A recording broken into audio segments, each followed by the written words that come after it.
Most people have heard the advice never take a breathalyzer, but in Colorado, the truth is a little more complicated. Refusing can cost you more than you think.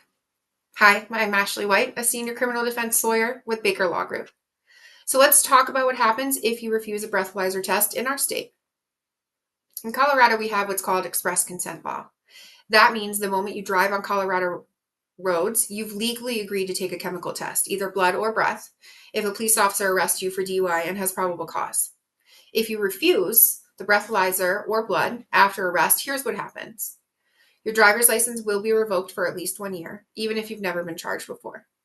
You'll be labeled a persistent drunk driver, which can mean mandatory alcohol education classes and ignition interlock requirements. And prosecutors can use your refusal against you in court as evidence of guilt. Now, there are some situations where refusing is helpful for your case, but some people think refusing will always keep the state from having evidence. There's a problem. Officers can still get a warrant for a blood draw in some circumstances, and in some cases, a refusal might make it harder to fight the case. The decision to refuse is serious, and it carries automatic penalties that are sometimes harsher than if you'd taken the test. That's why it's critical to understand your rights before you're ever in that situation.